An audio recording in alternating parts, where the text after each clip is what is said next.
立法會主席。 President.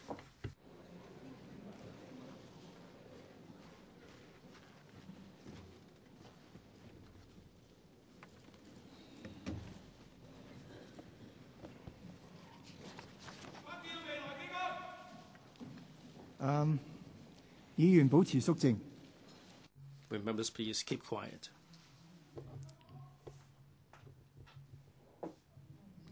Mr. Leung Kwok-hong, if you're yelling in your seat, I will have to order you out of the chamber. Please observe the rules of procedure. If you are in breach, I'll have no option but order you out. Bill first reading. Appropriation Bill 2015. Bill second reading. Financial Secretary.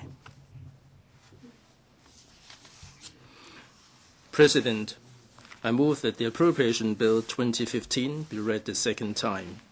Today is the 7th day of the Lunar New Year, our common birthday in the Chinese tradition. May I wish you, Mr. President, members, and fellow citizens good health and happiness in the year of the Ram. 2014 was an extraordinary year for all of us. Momentous events, local and global, changed the lives of many and transformed our city. Events are still unfolding and will require a close scrutiny. But one thing is for sure, a totally different environment has emerged, which presents new challenges ahead. Since the start of 2015, the international political arena and global financial markets have provided plenty of breaking news. The launch of quantitative easing by Europe and Japan has increased global liquidity. On top of heightened geopolitical tensions in a number of regions, terrorism has added further uncertainty and once again rattled the nerves of the international community.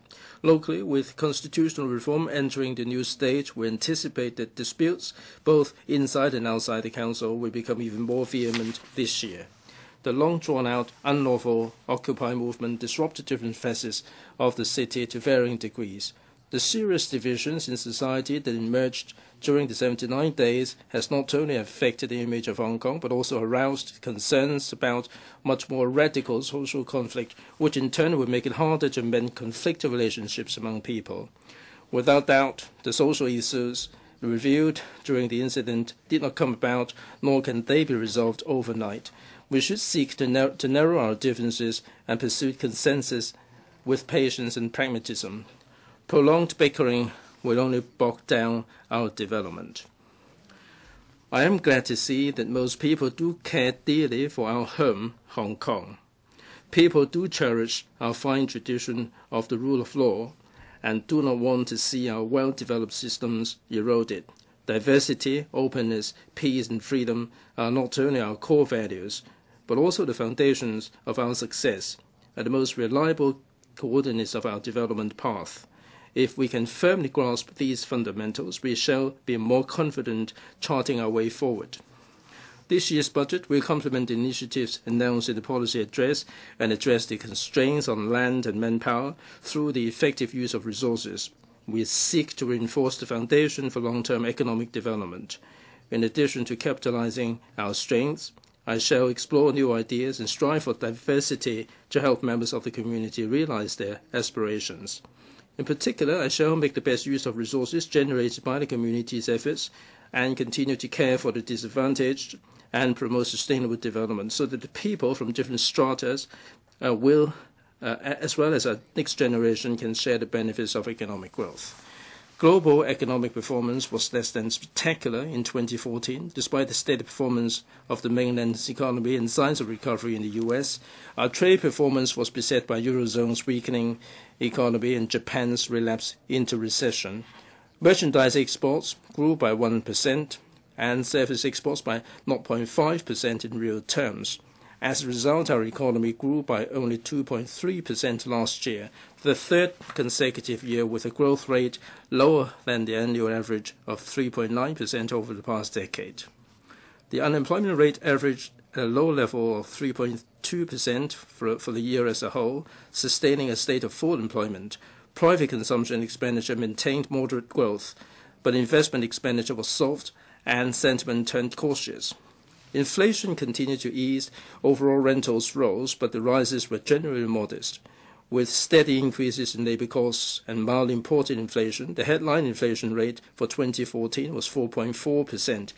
Netting out the effects of government's one-off relief measures, the underlying inflation rate was 3.5%, lower than the 4% in 2013. Prolonged political bickering is detrimental to public administration and the international image of Hong Kong as a stable, law-abiding and efficient city. It may even dampen investors' confidence in Hong Kong. Such self-inflicted harm does not serve us well. The Occupy movement affected tourism, hotel, catering, retail and transport industries, etc. to varying degrees. To offset the impact on economic confidence, I shall implement an array of support measures targeting affected industries and launch a new round of efforts to promote Hong Kong. I shall launch the following short-term measures to support the affected sectors. A. Waive the license fees for 1,800 travel agents for 6 months.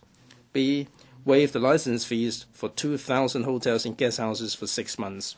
C. Waive the license fees for restaurants and hawkers and fees for restricted food permits for 6 months, benefiting 26,000 restaurants and operators in total. And D. Waive the fees for vehicle examination once for the renewal of vehicle licenses of taxis, light buses, franchised and non-franchised buses, goods vehicles, trailers and special purpose vehicles within a year.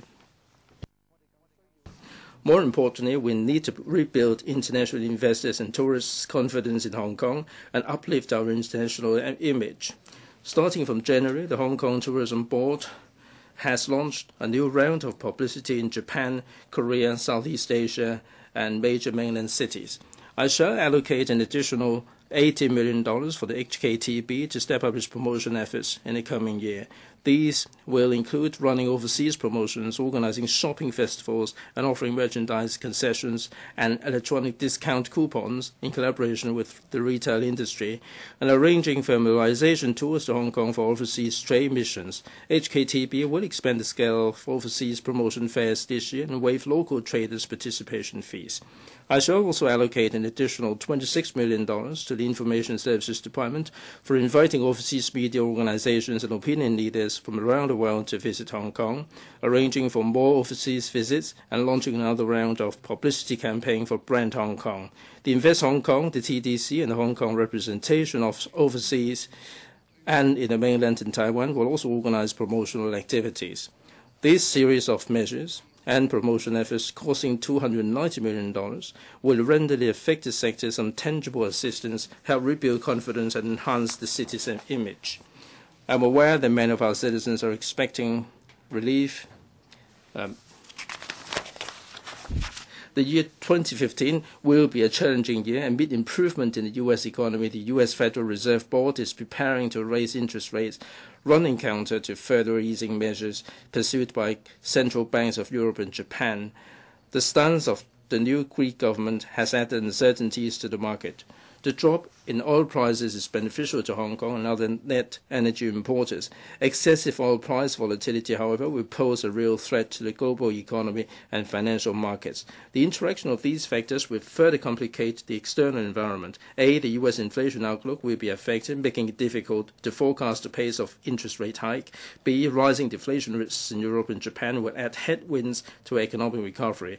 And C, some oil exporting countries face huge pressures on finance and exchange rates due to geopolitical tensions and dropping oil prices. All these will upset the stability of global financial markets. Emerging Asian markets are showing a better performance in general. The mainland's economic growth is relatively stable but faces downward pressure this year. The global economy as a whole is likely to stay on a slow-growing path in the post-financial tsunami period. This, amid a stronger U.S. dollar, will continue to put a drag on Hong Kong's trade performance. Domestically, local consumption and investment sentiments will be dampened by the increased uncertainties over the U.S. interest rate hike and weakened spending power of the inbound visitors.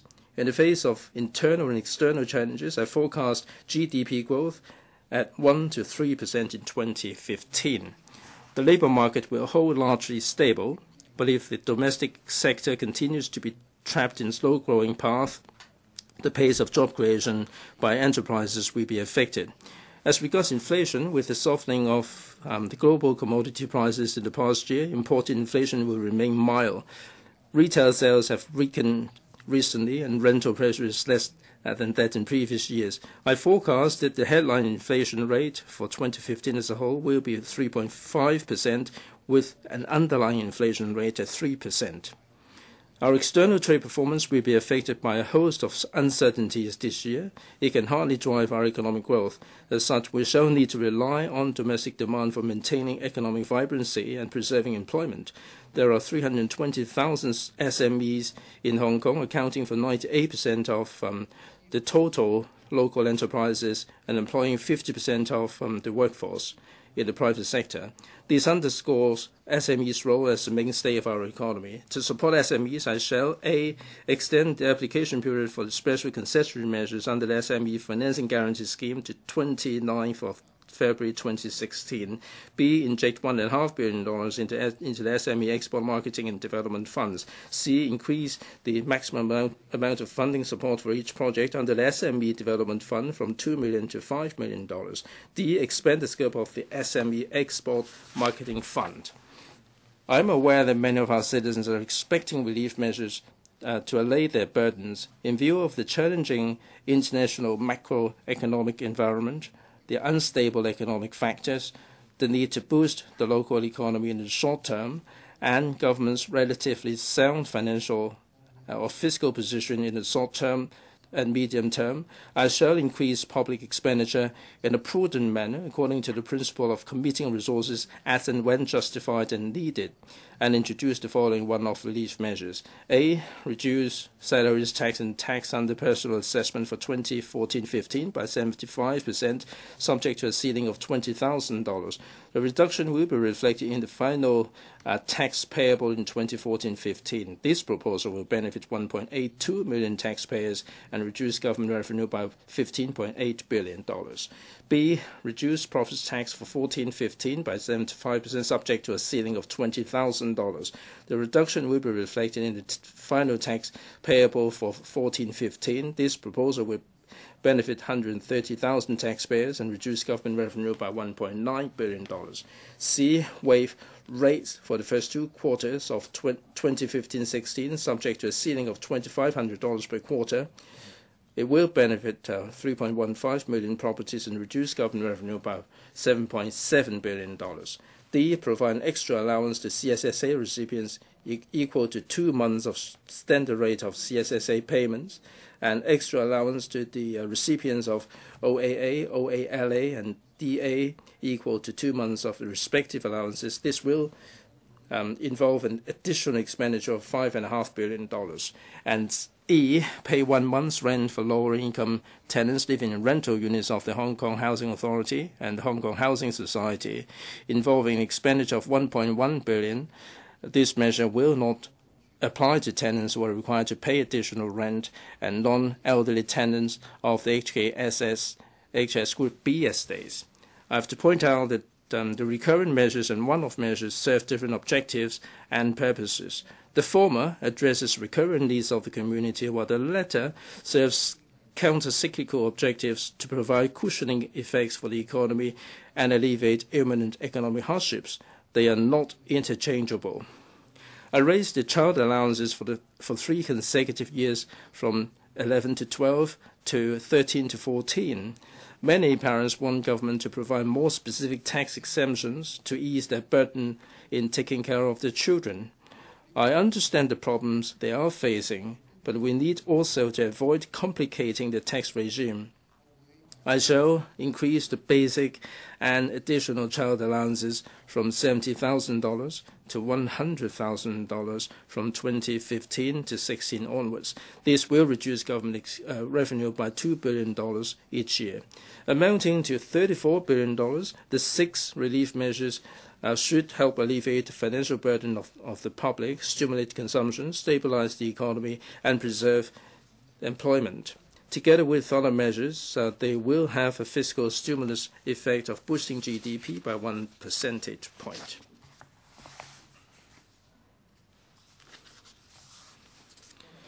My key mission as Financial Secretary is to maintain a favorable business environment, promote sustainable economic development, and make available diverse and quality jobs to enable citizens to lead better and more fulfilling lives. I must also ensure the government has adequate resources to enhance social services and improve people's livelihood. Technologies have brought economic globalization into a new phase. Competition between economies has never been so fierce as potential customers become more accessible to enterprises all over the world. Only the fittest will survive, a reality that local enterprises have to face. This new norm enables enterprises to adopt modern modes of production led by global supply chains and choose the most competitive partners from around the world.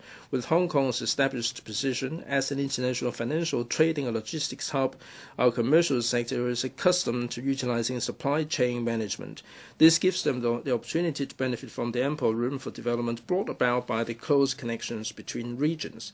In the face of such challenges and opportunities, we should seek to lay a solid foundation for long-term development in a pragmatic manner and enhance our overall strength step by step through adding value to traditional industries and developing diversified new industries.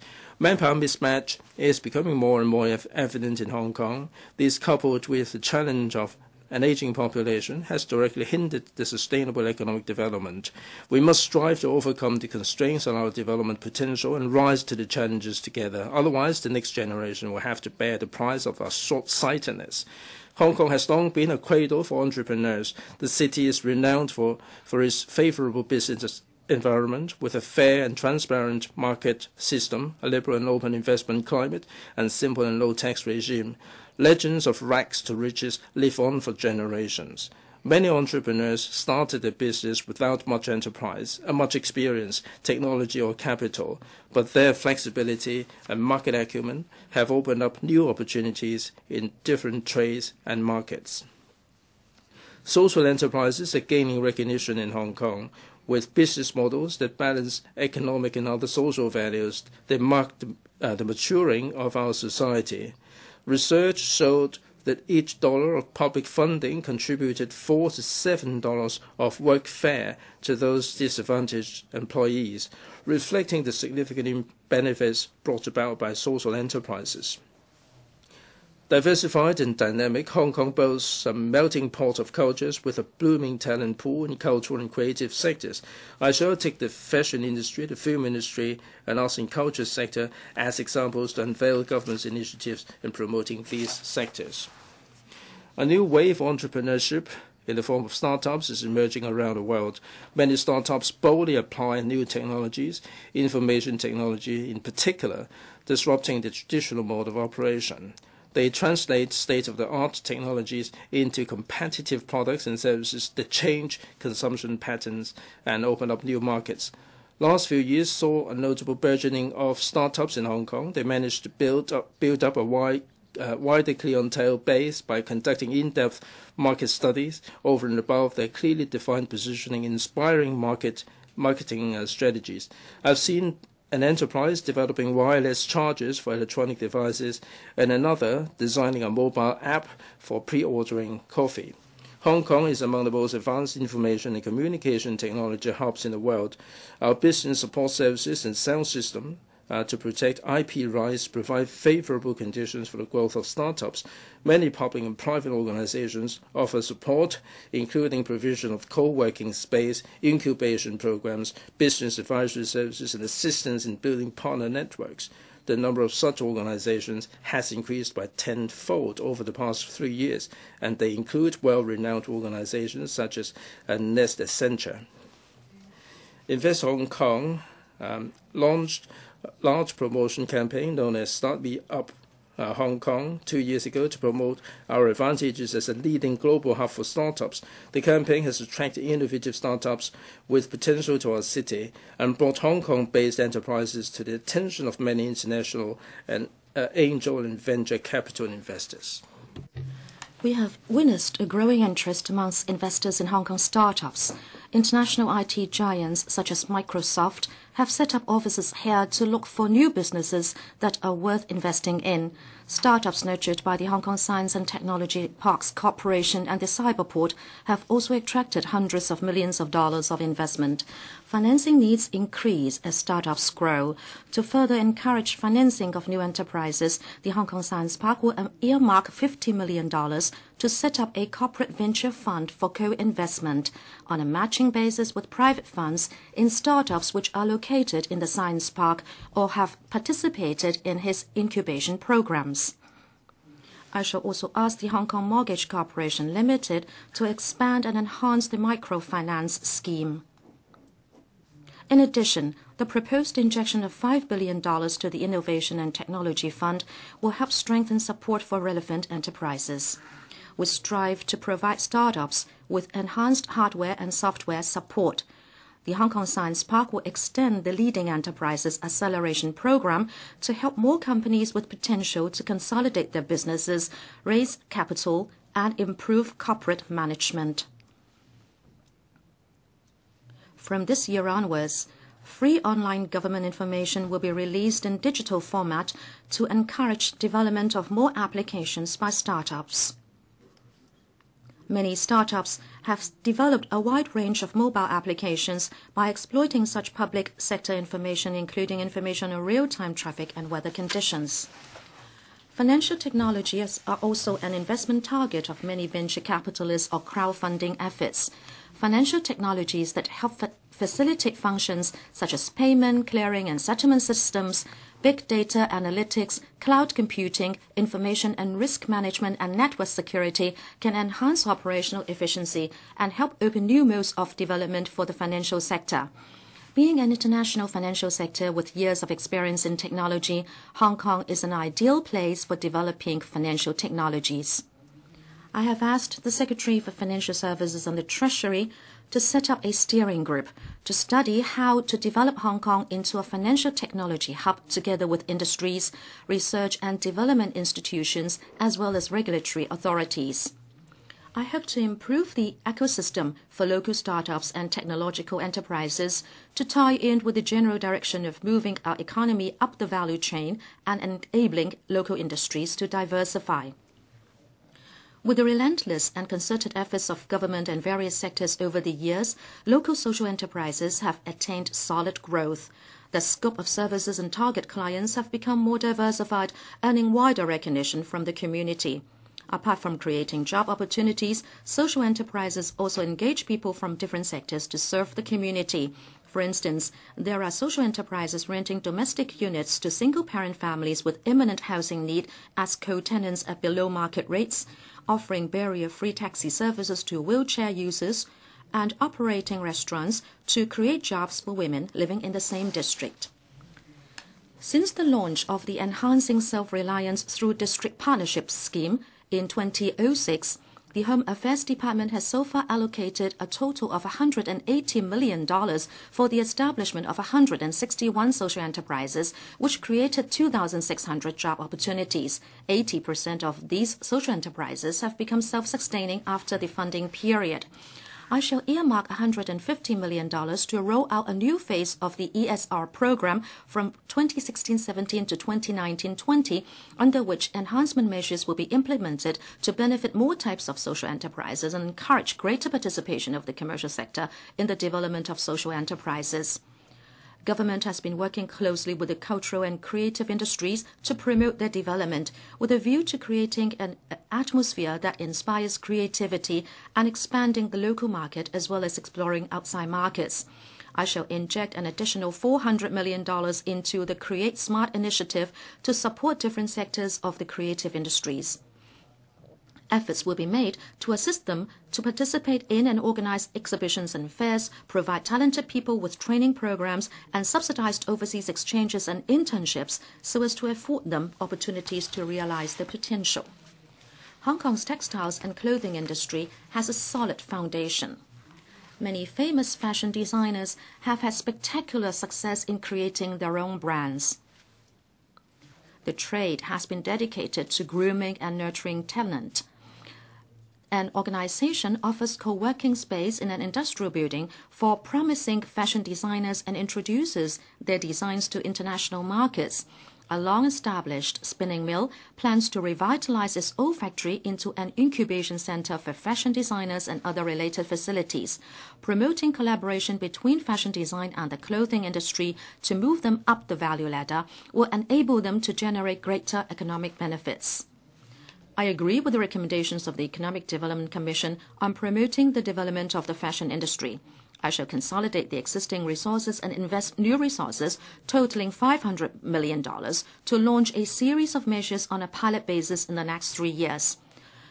These include promoting Hong Kong's fashion designers and brands through improving local fashion events and participating in these held overseas, rolling out an incubation program for up-and-coming fashion design startups, providing fashion design graduates with overseas internships and study opportunities, and subsidizing participation in international competitions and exhibitions. We shall also set up an advisory body for the trade to advise on and coordinate the implementation of these measures. The film industry has long been a key element of Hong Kong's creative industries. The vast mainland market presents local filmmakers with unprecedented opportunities and big challenges. In recent years, government has been supporting production of small to medium budget films through the Film Development Fund. Many of these, such as Echoes of the Rainbow, The Way We Dance, and The Midnight After, are critically acclaimed box office hits with Hong Kong characteristics. I shall make a further injection of $200 million into the FDF, enhance its funding arrangements, and introduce a subsidy scheme for film productions with a budget not exceeding $10 million, subject to a subsidy ceiling of $2 million to boost the volume of local film production and nurture film talent. I shall raise the production budget ceiling of the scheme for financing film production for $15 million from $50 million to $25 million. To identify new talent for the film industry, government will relaunch the first feature film initiative with increased subsidies on production costs. We have seen a blossoming of local arts groups in recent years. Quite a number are emerging ones, widely acclaimed for their high artistic attainments. This has not only enriched Hong Kong's cultural landscape by presenting the general public with more high-quality performances and exhibitions, but also created more development opportunities for local artists and young people aspiring to pursue careers in the arts field. I shall launch a $300 million art development matching grants pilot scheme, under which the amount of private donation and sponsorship secured by eligible local arts groups will be matched by grants. It will encourage different sectors of the community to sponsor local art and cultural activities and help sustain the development of the cultural industry, jazzing up the cultural aura of the city. These measures will offer a platform for Hong Kong people, the younger generation in particular, to actualize themselves and unleash their creativity. We should combine all these efforts to take our economy towards even greater diversity.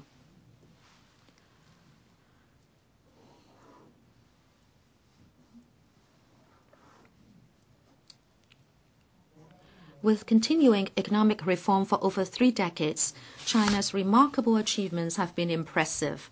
The success of Hong Kong's 4 pillar industries, namely trading and logistics, tourism, business and professional services, and financial services, which are internationally competitive, is attributed not just to their innovation and upgrading efforts over the past decades, but also to the economic development of the mainland. We need to capitalize on today's opportunities to add value to our already competitive pillar industries, keep pace with the times, and get ready for challenges, taking a role in fostering China's prosperity. The central government has put forward the initiatives of building the Silk Road Economic Belt and the 21st Century Maritime Silk Road, or One Belt, One Road in short. These economic cooperation corridors spanning different regions in Asia, Europe, and Africa will promote co-development amongst countries and foster cooperation in political, economic, and social areas. The initiatives feature 5 links in the arenas of policy, facilities, trade, capital, and culture. Many countries along the One Belt, One Road have great development potential. To strengthen trade ties with these markets, Hong Kong should expand cooperation, organize exchange visits, gain a deeper understanding of these countries, as well as pursue negotiations on free trade agreements, investment promotion and protection agreements, and comprehensive avoidance of double taxation agreements. Trade facilitation and investment promotion to secure business opportunities in various aspects should also be developed.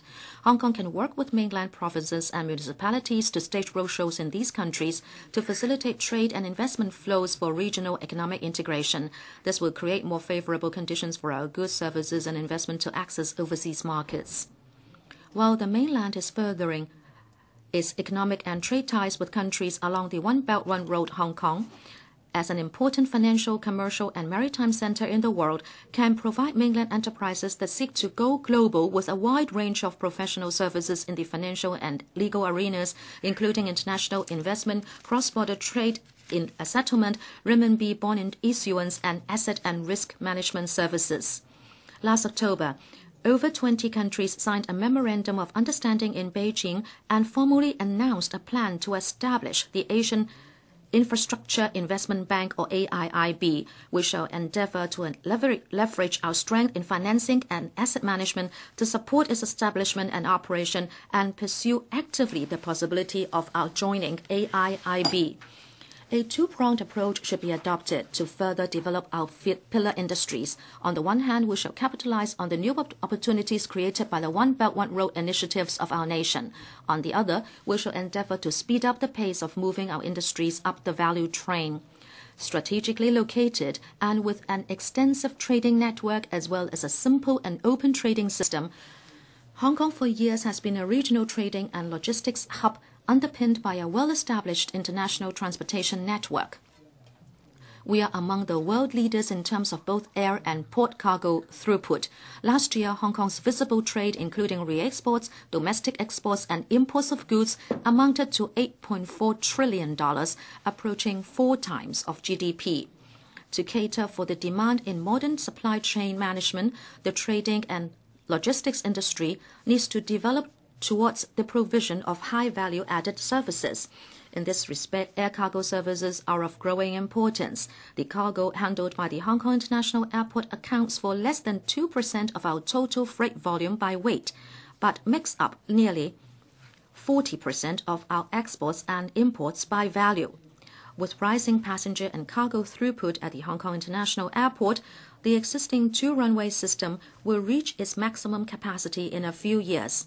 It is imperative for us to take forward the development of a 3-runway system, or 3RS, in order to meet our long-term air traffic demand and to maintain our status as an international and regional aviation center in the face of fierce competition from other airports in the region. Having gone through the environmental impact assessment process, the Airport Authority has submitted its recommendations on the planning of the 3RS to government. I envisage that the construction works for the 3RS could commence in 2016 for commissioning in 2023.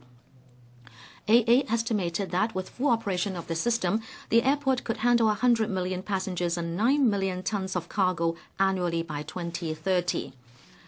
Aerospace financing is crucial to the development of high value-added aviation services. Asia sees the fastest growth in demand for aviation services and an intense need for aerospace financing. We shall ride on the experience of other jurisdictions and explore possible measures that can promote aerospace financing business in Hong Kong. The lack of backup land is a big problem confronting our logistics industry. The Transport and Housing Bureau has completed technical assessments for the 10 hectares of logistics site reserved at Tuen Mun West. We shall consult the local community as early as possible and release the site for the use of the industry by phases.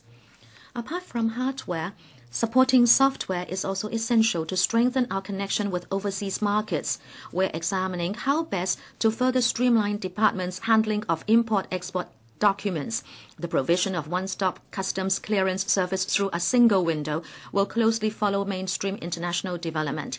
The burgeoning of internet banking, electronic payment instruments, and e-checks in recent years has spurred the development of e-commerce. With regard to cross-border trade, government will explore with the industries the feasibility of promoting the use of electronic letters of credit to reduce cost.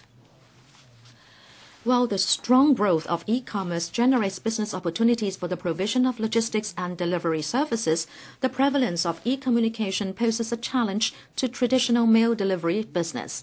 We shall review the business operation of Hong Kong Post with the objectives of enabling the department to further support the development of the logistics industry in Hong Kong and expand service offerings in response to market needs. Hong Kong, the first among all members of the World Trade Organization, joined the Trade Facilitation Agreement in late 2014. TFA will motivate WTO members to improve and harmonize the import, export, and customs procedures, thereby bringing down trading costs and speeding up goods movement. The Association of Southeast Asian Nations is Hong Kong's fourth largest trading partner in terms of services and second largest in terms of goods. We started the free trade agreement negotiations with ASEAN in the middle of last year to secure favorable access of our goods, services, and investment to this market of enormous potential. To enhance economic and integration between Hong Kong and Macau special administrative regions, we're exploring a closer economic partnership arrangement with Macau. Such arrangement, coupled with those already signed respectively by Hong Kong and Macau with the mainland, will constitute a new economic and trade cooperation platform for the region. Tourism, making up 5% of GDP and employing 270,000 people, has been driving the growth of many industries. In 2014, visitors to Hong Kong exceeded 60 million, an increase of 12% over last year. Total spending went up by 9% to more than $350 billion. Our tourism industry would continue moving up the value chain to attract high-spending visitors. We shall explore the construction of a convention center above the exhibition station of the Sha Tin to Central Link to draw in more international business visitors. We shall also work with the Guangdong and Macau authorities to promote multi-destination tourism for overseas visitors and invite neighboring ports to join the Asia Cruise Fund with a view to encouraging cruise companies to include Hong Kong in their itineraries. Mr. Secretary, please stop for a while. I shall remind members again, if you contravene the rules of procedure, I shall order you to leave the chamber immediately without further warning. Mr. Secretary, please continue. Thank you, President. On tourist facilities, government will discuss with the Walt Disney Company the Phase 2 development of the Hong Kong Disneyland Resort. This phase will cover an estimated area of 60 hectares similar to that of Phase 1 with attractions, hotel development and retail facilities. The construction of the Iron Man experience in Hong Kong Disneyland and the water park at Tai Shi Wan in Ocean Park is expected to complete in 2016-17. The new Central Harbour front will add new elements to the renowned scenic views of Victoria Harbour. In addition to sightseeing facilities such as the observation wheel, a variety of carnivals, exhibitions and open-air concerts will take place from time to time. These new facilities at the harbour front will provide novel experiences that will keep visitors and locals amused. The new hotel projects in Hong Kong Disneyland, Ocean Park and the airport's North Commercial District will come on stream, providing a total of over 2,200 rooms. Ocean Park has also invited expressions of interest for the development of the proposed Fisherman's Wharf Hotel. Furthermore, the sites facing Victoria Harbour within the hotel belt adjacent to the Kai Tak Cruise Terminal will be made available to the market starting from the end of this year. Hong Kong has many locations suitable for alfresco dining, where visitors can enjoy delicacies and Hong Kong's spectacular scenery at the same time. I have asked relevant departments to implement as early as possible the proposal to facilitate alfresco dining operation and to consider introducing food trucks, which is popular abroad, to the mix of Hong Kong's existing food scene. Business and professional facilities generate many quality employment opportunities for Hong Kong. Our accounting, legal, architectural, and engineering sectors are highly competitive. Their professional services are on a par with international standards, and the systems adopted dovetail with those in the advanced regions. These sectors have earned the trust of mainland and overseas enterprises. Since the introduction of the mainland and Hong Kong closer economic partnership arrangement in 2003, 10 supplements to CEPA have been concluded between the mainland and Hong Kong to expand market liberalization and further facilitate trade and investment. CEPA has presented tremendous development opportunities to Hong Kong service suppliers and professionals. Up to now, we have issued 3,000 certificates of Hong Kong service suppliers, and thousands of Hong Kong residents have set up individually owned stores housed in the mainland in accordance with the preferential treatment under CEPA. At the end of last year, I signed a new agreement with the Ministry of Commerce to promote the liberalization of trade and services between Hong Kong and Guangdong. After the agreement comes into effect, Guangdong will open up 153 services trade subsectors to Hong Kong service suppliers, accounting for 95.6% of all trade subsectors under the WTO classification system.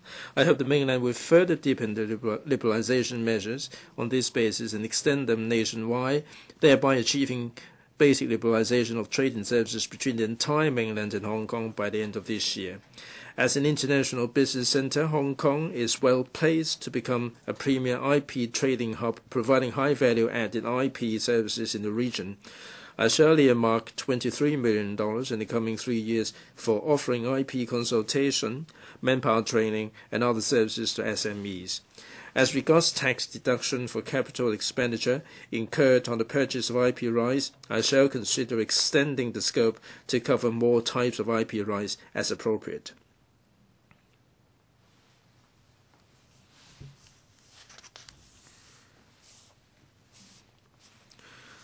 The Financial Sector Assessment Program, a report released by the International Monetary Fund last May, acknowledged that Hong Kong's financial sector is one of the largest and most developed in the world. The report also affirmed the resilience of Hong Kong's financial system and commended our high standard of supervision, comprehensive risk management, and active macro-prudential policies. Government, together with relevant regulators, will strive to keep our regulatory regime up to international standards. As an international financial center, Hong Kong will step up its efforts in combating cross-border tax evasion in accordance with the latest global standard. In response to the OECD, we have pledged to adopt the new standard pursuant to which financial institutions are required to report to the Inland Revenue Department specified financial account information on a regular basis, so that Hong Kong can exchange such information with other jurisdictions by end 2018. We shall consult the industry in the second quarter of this year and introduce the relevant amendment bill in 2016.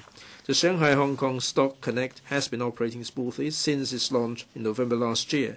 For the capital markets of the two places to move towards full mutual access, we shall review the experience of the implementation of this project and discuss with the relevant authorities of the central government the launch of the Shenzhen-Hong Kong Stock Connect and enhancement of the Shanghai-Hong Kong Stock Connect.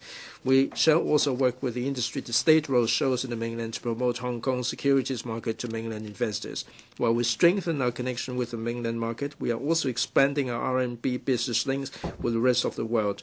Hong Kong is the world's largest center for offshore RMB banking, financing, and asset management, providing services for RMB transactions around the world.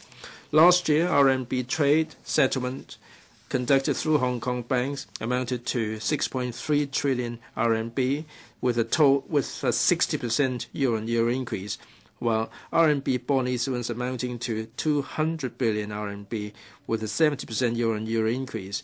In the fourth quarter of 2014, the average daily turnover on Hong Kong's RMB real-time gross settlement, or RTGS system, amounted to 850 billion RMB, representing an 80% increase over the same period a year earlier. We shall continue to actively develop Hong Kong's capacity to serve as a global hub for offshore RMB business, providing new opportunities for the financial sectors both in the mainland and Hong Kong. To this end, we shall work with the mainland authorities to further increase our investment quota for the RQFII scheme and strive for early implementation of the arrangement for mutual recognition of funds. Hong Kong's wealth and asset management business has been growing exponentially. At end 2013, the combined fund management business recorded year-on-year growth of 27%, exceeding $16 trillion in total. In last year's budget, I proposed to waive the stamp duty for the transfer of all ETF. The relevant amendment ordinance was passed by LegCo, and the stamp duty waiver took effect on the 13th of this month. We plan to table the bill in the LegCo later to allow private equity funds to enjoy profits tax exemption available to offshore funds. Furthermore, we are formulating legislative proposals to provide legal framework for introducing an open-ended fund company structure. to attract multinational and mainland enterprises to establish corporate treasury centers in Hong Kong to perform treasury services for their group companies, we shall amend the Inland Revenue Ordinance to allow, under specified conditions, interest deductions under profits tax for corporate treasury centers and reducing profits tax for specified treasury activities by 50%. The relevant bill will be introduced in the 2015-16 legislative session. Government issued its first sukuk last year. The $1 billion issuance marked the world's first US dollar-denominated sukuk originated by a government with the highest credit rating, setting a significant pricing benchmark for the market. Drawing a strong demand from investors, the sukuk issuance won a number of awards. The successful offering highlighted the relevant legal framework in Hong Kong has been widely accepted by international investors. Government will consider actively a further sukuk issuance when market conditions are favorable in a bid to attract more issuers and investors into the local market. The inflation-linked retail bonds, or I-bond, introduced in 2011, have been well received by the public and help promote the retail bond market. I shall launch an I-bond issue of up to $10 billion with a maturity of 3 years. Following the existing practice, the issuance will target Hong Kong residents, and interest will be paid to bond holders every 6 months at a rate linked to inflation of last half-year period. The Hong Kong Monetary Authority will announce the details in due course.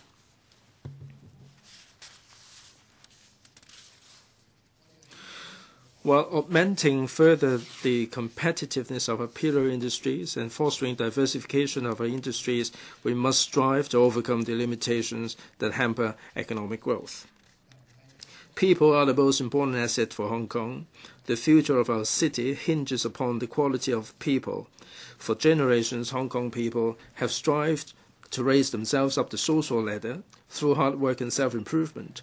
Government has been devoting substantial resources to improving the quality of manpower to further diversify the economy and steer the development towards high value-added activities. With specialization and division of labor in different sectors in modern society, there is a growing demand for talent with specific expertise and skills. Young people are offered different options to pursue promising careers.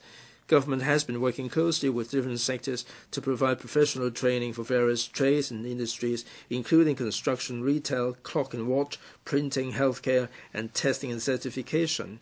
The active engagement of trades and industries, which effectively enhances their professional image and provides clear career pathways, is crucial in attracting new entrants.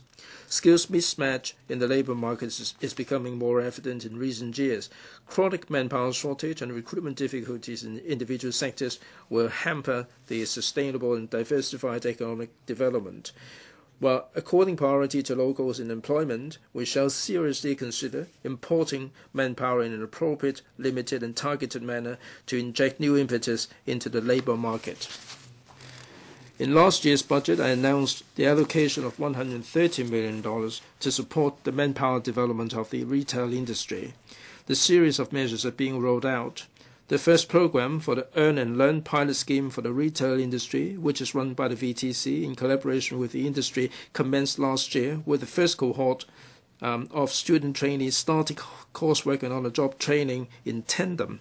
The Productivity Council also launched the Retail Technology Adoption Assistance Scheme for Manpower Demand Management to assist the sector in enhancing productivity.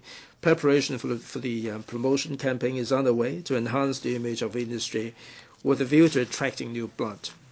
With our strenuous efforts to promote the professional image and promoting career prospects of the construction industry in recent years, more young people are willing to join the industry. Over the past 5 years, I've allocated a total of $320 million to the Construction Industry Council to train local workers through training allowances and on-site experience. This year, I shall provide another $100 million for the CIC to train more skilled workers to meet the acute manpower demand of the industry. The financial services industry has a keen demand for quality personnel. Last year, I requested the FSTB to consult the industry on manpower training needs. there was broad consensus that manpower shortage was particularly acute in the insurance and asset and wealth management sectors. They also suggested the government could help promote the industry, enhance the professional competence of practitioners, and in particular train up more talent from middle and back offices. I shall allocate $100 million to launch a 3-year pilot scheme for insurance and asset and wealth management services. Under the scheme, the government will collaborate with the industry to organize activities and provide internship opportunities to allow the community, not least students, to have better understanding of the nature and career prospects of different jobs in the two sectors. Government and industry will also enhance the contents of continuing professional development programs and provide financial support to encourage practitioners to enroll in these programs. FSTB is drawing up details of the pilot scheme. From 2015-16 academic year onwards, government will subsidize on a pilot basis 1,000 students per cohort to pursue designated self-financing undergraduate programs for meeting manpower needs of Hong Kong. For the first cohort, there will be 13 programs covering healthcare, architecture and engineering, testing and certification, creative industry, logistics, as well as tourism and hospitality. The scheme will cost $960 million. We shall open up more internship and exchange opportunities for young people to experience the taste of work, broaden their exposure, and be prepared for entering the job market.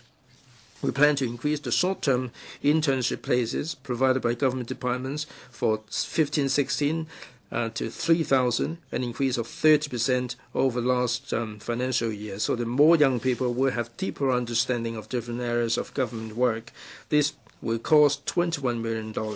Last year, Hong Kong ETO in Singapore started to arrange internships in ASEAN countries to broaden the international horizons of Hong Kong university students and enhance their understanding of the ASEAN countries. The inaugural round of schemes saw 90 students taking up internships. A total of 250 places will be available in 2015-16.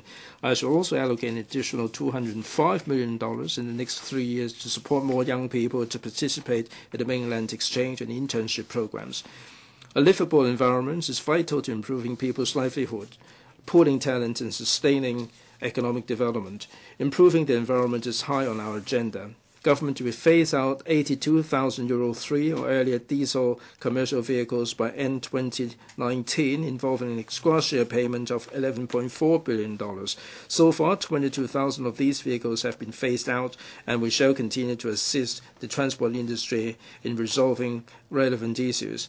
The $80 million programs to support the replacement of catalytic converters and oxygen sensors of LPG taxis and light buses was also completed last year. A total of 18,000 taxis and light buses took part, accounting for 80% of the eligible vehicles. The port facilities and light dues charged on ocean-going vessels are now reduced by half if these vessels use low-sulfur diesel while at berth in Hong Kong. I propose extending this scheme until the end of March 2018, which will involve revenue foregone of $240 million. We shall introduce legislation this year to require all OGVs at berth in Hong Kong to use low-sulfur fuel. Since the launch in 2008, the Cleaner Production Partnership Program has funded a total of 2,400 cleaner production projects and promotion activities, helping Hong Kong-owned factories in both Hong Kong and Guangdong reduce emissions, conserve energy, etc. We shall allocate an additional $150 million to extend the program for 5 years. To promote the use of electric vehicles, I announced last year that the first registration tax exemption for electric vehicles would be extended up to the end of March 2017. We installed 100 faster chargers for electric vehicles at 16 government car parks last year, which can shorten the charging time. The total number of chargers in the territory has increased to 1,100. The Harbour Area Treatment Scheme collects sewage from both sides of Victoria Harbour for treatment at Stonecutters Island to improve the water quality of the Victoria Harbour proper. Stage 2A of the scheme will come into operation this year. Stages 1 and 2A together cost $2 $25.8 billion. We plan to commission a new consultancy study on enhancing the leisure and recreational value of the coastal areas of Victoria Harbour in the long run. We shall start working on the design of the desalination plant at Junggwano and associated infrastructure in phases this year. It is expected that the plant will commence operation in 2020, and annual output will account for 5 to 10% of Hong Kong's freshwater consumption. We shall apply the state-of-the-art technology, including efficient energy recovery system for greater energy efficiency, increased output, and lower cost. To minimize water loss, we shall progressively establish water intelligence network by installing sensors in the water supply networks to monitor their conditions. We shall also examine other techniques such as data mining to predict water mains bursts for early identification and handling of defective water mains. Land, apart from manpower, is the other major constraint to the economic and social development in Hong Kong. To make room for economic, social, and personal development, we shall optimize land utilization and increase land supply through a combination of measures. Government promulgated the new long-term housing strategy at the end of last year, setting the target for public housing supply at 290,000 units for the coming decade. As the major provider of public housing in Hong Kong, HA cannot afford the expenditure to be incurred in the long run. The housing reserve, as set up last December, is to provide financial resources to meet the 10-year public housing supply target.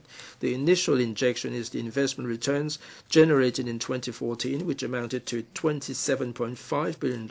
Further injections will be considered at an appropriate juncture. A total of 20 residential sites were put up for sale by government in 2014-15, capable of providing 6,300 private residential units.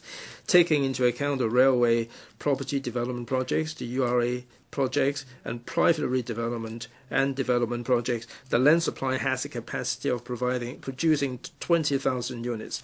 The 15-16 land sale program will include 29 residential sites capable of providing 16,000 units in total. Out of these sites, 16 are new ones. Taking into account the housing land supply from different sources, I expect that a total of 19,000 units can be provided. The Secretary for Development will announce tomorrow the land sale program for the coming financial year. To promote market circulation of subsidized housing, the HKMC will consider launching a new premium loan guarantee scheme to help owners of subsidized sale flats pay premium to HKHA and HKHS. After settling the premium payment, owners have greater flexibility in disposing of their flats, such as letting out or selling them in the open market.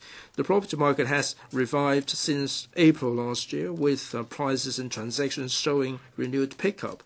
There has been a double-digit increase in the prices of small and medium-sized flats.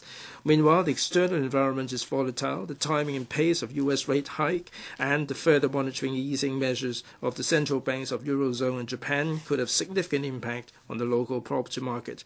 The public should be extra cautious when making decisions on purchasing property and carefully assess the potential risk they need to bear in the case of a market downturn. Government will continue to monitor the market condition closely, and I will not hesitate to introduce measures when necessary in order to maintain the healthy and stable development of the property market and safeguard the stability of our macroeconomic and financial systems.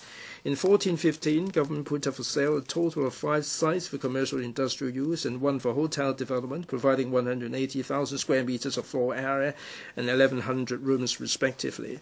The land sale program for the coming financial year will include 4 sites for commercial business use and 1 for hotel development, providing 180,000 square meters of floor space and 500 rooms respectively. We shall increase the supply of commercial floor area through other channels, including relocating government offices away from the CBDs. The plan will not only release valuable sites for commercial use, but also generate more economic activities and job opportunities in various districts. The government offices in the Trade and Industry Department Tower in Mong Kok will be relocated to Kai Tak development areas, starting in the middle of this year, releasing 18,000 square meters of commercial floor area. We are actively taking forward our plan to relocate the 3 government office blocks in Wan Chai. The 29 departments accommodated there will be relocated in phases to buildings under planning in various districts, including West Kowloon, Cheung Sha Wan, Kai Tak, Chai Wan, and Zheng Guanlou. This will progressively release 175,000 square meters of commercial floor area and increase supply of Grade A office space in Wan Chai. The aging population is a formidable challenge to us. Our labor force will decline as from 2018, and our economic vibrancy will be dampened. The growth of the elderly population will push up demands for healthcare and elderly services, thus increasing public expenditure. We shall encourage potential workforce to enter or re-enter the labor market. We shall continue to allocate resources to improve healthcare and elderly services. Economic growth is mainly contingent on the working population and its productivity. Encouraging more women and older persons to join the workforce will help boost our economic growth. I shall allocate $130 million to strengthen childcare services, thus providing support for women to achieve a work-family balance. This year, we shall extend the coverage of on-the-job training allowance under the employment program for the middle-aged to encourage the employment of older persons to take up part-time jobs. The Employees Retraining Board will also focus on providing training for older persons, among other target groups, and help them rejoin the job market. I shall earmark $220 million to extend for 2 years the Integrated Employment Assistance Program for Self-Reliance, which encourages employable, able-bodied CSSA recipients to secure employment and achieve self-reliance. The Labour Department will also continue to employ on a trial basis ethnic minority trainees under the Youth Employment and Training Program as employment services ambassadors to provide employment services to other ethnic minority job seekers. Encourage employers to introduce more flexible working arrangements. I hope they would allow employees to work from home or offer part-time and job-sharing alternatives to enable more people with family commitments to join the workforce. With an aging population, government will continue to increase resources on healthcare. In 2015-16, government's recurrent allocation to the hospital authority will be $49 billion, up by nearly 50% over 5 years ago.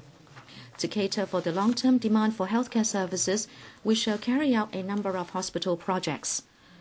Projects already under construction or planning include the development of an acute general hospital in the Kai Tak Development Area Phase 1, Tin Shui Wai Hospital and Hong Kong Children's Hospital, the redevelopment of Kwong Wah Hospital and Queen Mary Hospital, and the expansion of United Christian Hospital.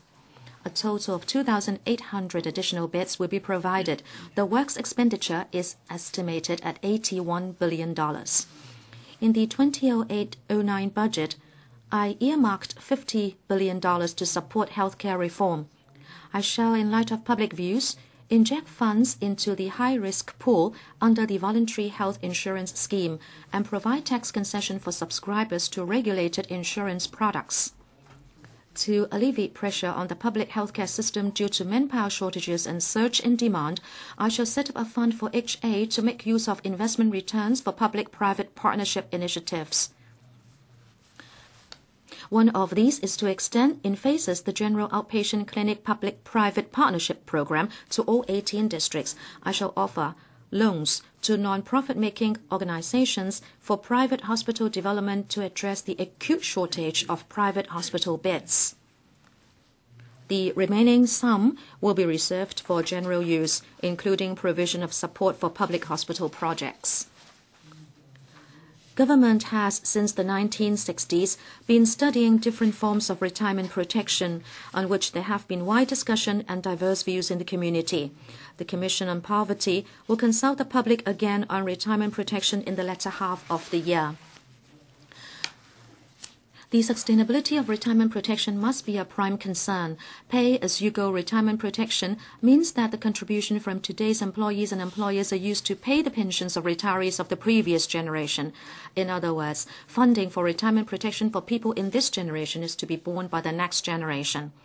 Overseas experience suggests that as population ages, the proportion of dependents to the working population increases. Retirement protection on a pay-as-you-go basis eventually becomes unsustainable. there would either be less protection for the dependent population or heavier burden on the working population.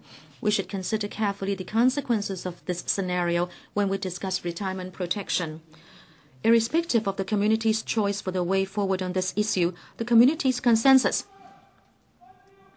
Mr. Leung Kwok Hong, Mr. Leung Kwok Hong, please leave the chamber immediately. I order you to leave the chamber immediately.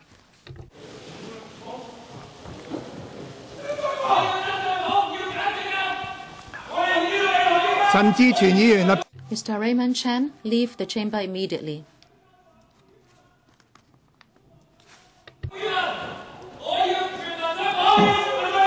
It's a quick break. I did that.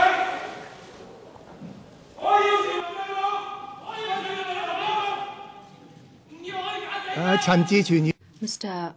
Raymond Chan, Mr. Leung Kwok Hong, leave the chamber immediately.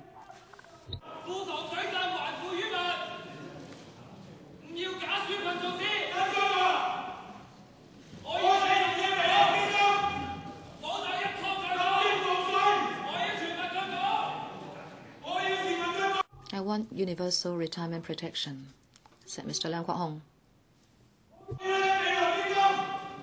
I don't want the future fund.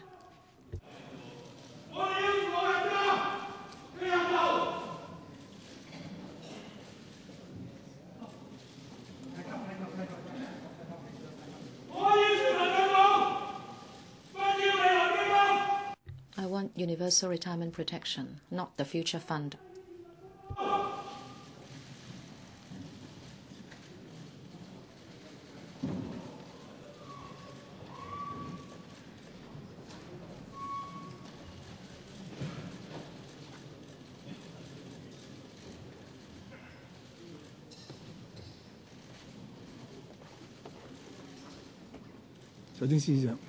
Financial Secretary. Thank you, Mr. President. I was saying, irrespective of the community's choice for the way forward on this issue, the community's consensus is to provide better retirement protection for the elderly in need. I shall set aside $50 billion for this purpose. In its report released last year, the Working Group on Long-Term Fiscal Planning pointed out that with an aging population and slowing economic growth, government expenditure would keep growing at a faster pace than that of revenue and the economy. If this trend persists, structural deficits will surface within 10 years. While Hong Kong will still experience budget surpluses in the coming few years, we need to take early and positive actions to contain expenditure, preserve the revenue base, and save up in a timely manner to avoid the appearance of structural deficits. In light of the Working Group's recommendations, I asked all policy bureaus in the middle of last year to achieve more efficient use of resources through re-engineering and reprioritizing. I have also launched the 011 Envelope Savings Program to reduce operation expenditure by a total of 2% over the next 3 financial years. Resources saved will be reallocated for new services. Hong Kong maintains a simple and low tax regime with a narrow tax base. Among the working population, only 40% pay salaries tax, and 60% of the revenue comes from the top 5% of the payers of salaries tax. As for profits tax, only 10% of registered corporations pay the tax, and over 80% of the revenue comes from the top 5% of payers of profits tax. Therefore, it is of utmost importance for government to stabilize and broaden the revenue base. 2 years ago, I asked government departments to comprehensively review over 1,000 fees and charges in accordance with the cost recovery and user pays principles. The review is supported by LegCo, and our efforts have begun to bear fruits. We shall next review livelihood-related fees and charges. Government launched an extensive consultation on the introduction of a goods and services tax in 2006. The community then did not support the new tax. We may explore again the feasibility of broadening the tax base in due course with the aim of stabilizing government revenue and creating room for direct tax concessions. In late 2014, the Working Group suggested establishing a future fund comprising an endowment of $220 billion from the Land Fund, which is part of the fiscal reserves, and a proportion of future budget surpluses. The future fund will serve as a long-term savings plan and be placed in long-term investments for higher returns. I agreed to establish a future fund. I have requested the Secretary for Financial Services and the Treasury to work with the Chief Executive of Hong Kong MA to hammer out specific management and investment mechanisms. The phasing scheme is expected to be in place within this year. The working group also offered recommendations on how government's assets could be better managed. We shall follow up on their recommendations. I would like to extend my heartfelt thanks to the experts and academics on the working group for their contributions over the past 2 years. I forecast that the revised estimate for government revenue for 2014-15 will be $470.7 billion, 9.4% or $40.6 billion higher than that of the original estimate. It reflects mainly the changes in the following revenue items and arrangements for the housing reserve. A. Stamp duty revenue is $29.7 billion higher than original estimate, representing an increase of over 60%. Of this revenue, over 75% comes from double stamp duty, which was not budgeted. B. Revenue from profits tax is $18.5 billion or 15.8% higher than originally estimated. It is affected mainly by corporate earnings, which are far more volatile than macroeconomic growth, rendering it difficult for us to make an accurate estimate. And C. Revenues from salaries tax and land premium are $5.1 billion and $3.2 billion higher than their respective original estimates. As for government expenditure, I forecast a revised estimate of $397.2 billion, 3.4% or $14 billion lower than that of the original estimate. From 2014-15, I forecast a surplus of $63.8 billion, and by the 31st of March 2015, fiscal reserves are expected to reach $819.5 billion. Operating expenditure for 2015-16 is expected to be $354.3 billion, representing an increase of 11.5% or $36.6 billion over the revised estimate for 2014-15. Recurrent expenditure accounts for $4.6 billion or over 19% of the 2015-16 operating expenditure, which is an increase of $18.3 billion or 6% over the revised estimate for 2014-15. In the past 10 years, recurrent expenditure has been increasing with a cumulative growth of 73.4% over 2005-06. This demonstrates the government's continued commitment towards improving people's livelihood. Of the recurrent expenditure for the next financial year, almost 60% will be deployed for education, health, and social welfare, the three major livelihood-related policy areas. Recurrent expenditure on education, the largest spending area of government, will be $71.4 billion or 22% of recurrent expenditure. New initiatives to be introduced from 2015-16 academic year include progressively increasing the intake of senior year undergraduate places in University Grants Committee-funded institutions from 4,000 to 5,000 per annum in the 2018-19 academic year, costing $475 million a year, and increasing the ratio of graduate teacher posts in public sector primary schools in phases, costing $328 million a year. Further to the increase in voucher value of the pre-primary education voucher scheme by $2,500 in the 2014-15 school year, the voucher value will again be adjusted upward by $2,500 in the 2015-16 school year, and the fee remission ceiling of the kindergarten and child care center fee remission scheme will also be raised in these 2 school years. These will involve additional expenditure of $840 million in the 2 school years. Recurrent expenditure on medical and health services will be $54.5 billion and accounting for 16.8% of recurrent expenditure. We shall continue to enhance public health care services. Measures include providing 250 additional hospital beds, expanding the capacity of specialist outpatient clinics and general outpatient clinics, strengthening geriatric rehabilitation and outreach services, and increasing operation theater sessions. More drugs with proven efficacy will be incorporated into the Hospital Authority drug formulary. These include the expansion of clinical application of special drug for treating multiple sclerosis, as well as new drugs for treating cancer, chronic hepatitis C, and Crohn's disease. A total of 4,000 patients will benefit each year. Recurrent expenditure on welfare will reach $59.7 billion, accounting for 18.4% of recurrent expenditure.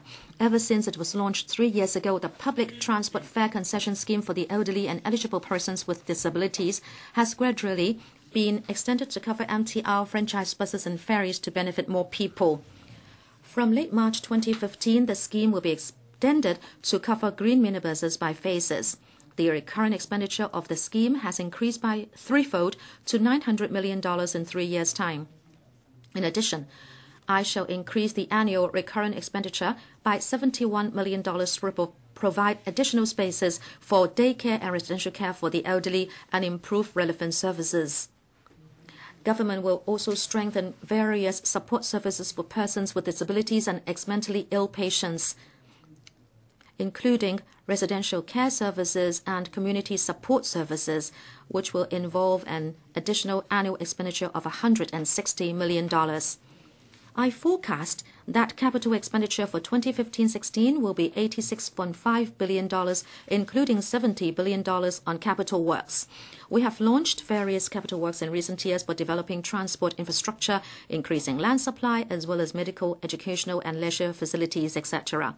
They are of paramount importance in furthering socio-economic development and enhancing quality of life. With a number of projects entering their construction peaks, capital works expenditure is expected to maintain at relatively high levels in the next few years. We are, however, concerned about the sluggish progress of deliberation in LegCo since the last session. This has resulted in the mounting of backlog of funding proposals. Total government expenditure is estimated to reach $440.8 billion in the next financial years, 11% more than that of last year. Public expenditure will be equivalent to 20.4% of GDP. The civil service establishment is expected to expand by 2,540 posts to 176,448 in 2015-16, representing a year-on-year increase of 1.5%, similar to that of 2014-15. This has to do with manpower increase in government departments for implementing new policies and improving existing services. Total government revenue for 2015-16 is estimated to be $477.6 billion, of which earnings and profits tax is estimated at $194.6 billion. Land revenue is expected to be $70 billion. Taking all into account, I forecast a surplus of $36.8 billion in the consolidated account in the coming year. Fiscal reserves are estimated to be $856.3 billion by the end of March 2016, representing 36.8% of GDP and equivalent to 23 months of government expenditure. Since the global financial crisis in 2008, the annual growth rate of Hong Kong's economy averaged 2.6% in real terms, lower than our average trend growth rate of 3.8% in the decade before the crisis. For the medium term, the average annual growth rate is forecast to be 3.5% in real terms from 2016 to 2019, and the underlying inflation rate will average 3%. I forecast an annual surplus in the operating account and an annual deficit in the capital account in the 4 years from 16 to 17, but a surplus is expected in the consolidated account in all years. Fiscal reserves are estimated at $948.8 billion by end March 2020, representing 33.6% of GDP and equivalent to 22 months of government expenditure.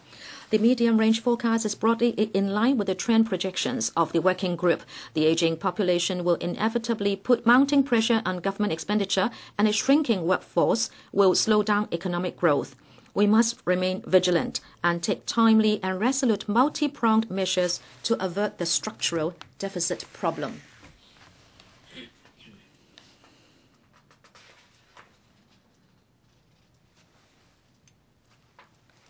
Mr. President, on the 26th of February 2014, less than an hour before the delivery of my last budget speech, an old friend of mine was assaulted on his way to work, suffering 6 sharp wounds. This unthinkable violence is my abiding memory of the last budget. I'm glad to see him returning to work and a normal life after a year of treatment and rehabilitation. This is my 8th budget since I became Financial Secretary in 2007. Throughout these 8 years, Hong Kong has remained economically stable and financially healthy despite global economic turbulence and financial market volatility. Hong Kong's success has been built on our sound social system and shared values over the decades.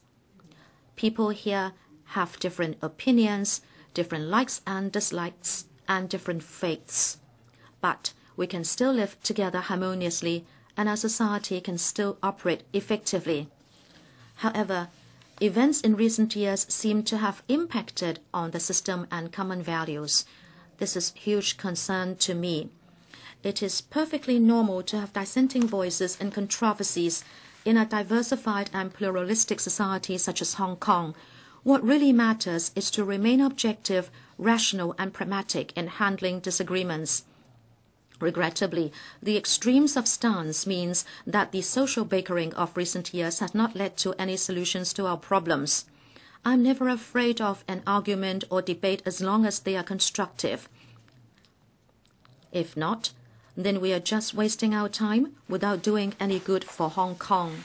A psychologist once said, "For our chronically and extremely hungry men, utopia can be defined very simply as a place where there is plenty of food. Freedom, love, respect may all be waved aside as fripperies, which are useless since they fail to fill the stomach." Having developed for more than a century, Hong Kong ranks in the top tier globally for its economic success. However, behind and beyond material fulfillment, the people of this city, our younger generations in particular, are hungering for spiritual contentment. This is what a mature society should manifest, and this is a change that needs to be addressed and dealt with. Nonetheless, conflicts should be resolved through conversation rather than confrontation, and this is the point that we all must come to terms with. As the saying goes, "Warn us and pass you plan for your heirs." The Hong Kong we see today is a result of exertion of past generations who brought forth good fruit for us to try and thrive on. As for the future, much of the onus will rest with our younger generations, who will not just enjoy the good fruit but will work hard for tomorrow's harvest. I hope that they will continue to sow the seeds, plow the land, and plant the trees so that future generations can enjoy the fruits of their labor. Our vision is to make the city a better place with a brighter future for everyone, where our legend lives on. Thank you, Mr. President. I now propose the question to you, and that is that the Appropriation Bill 2015 be read the second time. In accordance with rules procedure, the debate and the second reading of the Appropriation Bill 2015 is now adjourned, and estimates are referred to the Finance Committee for examination before the debate on the bill resumes.